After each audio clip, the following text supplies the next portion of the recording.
আজ যাবো আমি দিদি বাড়ি, তার জন্য স্টেশন চলে এসেছি। আমাদের বাড়ির সবারই নেমন্তন্ন ছিল, কিন্তু সবাই ব্যস্ত থাকায় আমি একাই যাচ্ছি।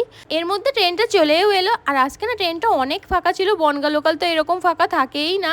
তারপর মিষ্টি নিয়ে রওনা দিলাম, আর এখানে দেখো রাস্তার অবস্থা কি, একটুখানি বৃষ্টিতেই পৌঁছে গেলাম দিদি বাড়ি। দিদি বাড়িতে আজকে লোকনাথ পুজো, আর পৌঁছে মার সাথে দেখা হয়ে মনে হয় প্রাণে প্রাণটা ফিরলাম। মায়ের কোলে মাথা দিয়ে মনে হচ্ছিল সব সুখ যেন এখানেই আছে। একটু বসার পর যেখানে রান্না হচ্ছে সেখান থেকেও ঘুরে আসলাম। এখানে 600 থেকে 700 জনের রান্না হচ্ছে। তারপর আমরা খেতে বসে গেছিলাম, কারণ আমাদের তাড়াতাড়ি বাড়িও ফিরতে হতো। তো প্রথমে ছিল প্রসাদ, তারপর ছিল ফ্রাইড রাইস আর আলুর দম। সব রান্নাগুলোই খুব সুন্দর হয়েছিল। আমার তো এত ভালো লেগেছিল আলুর দমটা যে আমি আবার নিয়েছিলাম। তারপর ছিল চাটনি, পাঁপড় আর পায়েস। খাওয়া দাওয়ার পর আমি একটু চলে গেছিলাম ওর জমিতে ঘুরতে। এখানে শীতকালে অনেক রকমের সবজি চাষ করে, আর ওদের কিন্তু অনেক হাঁস মুরগিও আছে। গ্রামের দিকে সবাই হাঁস মুরগি পোষে। তারপর আমাদের বাড়ি ফেরার পালা। বাড়ি ফেরার পথে আমি একটা কোল্ড ড্রিঙ্কস নিয়েছিলাম। আজকের মতো টাটা।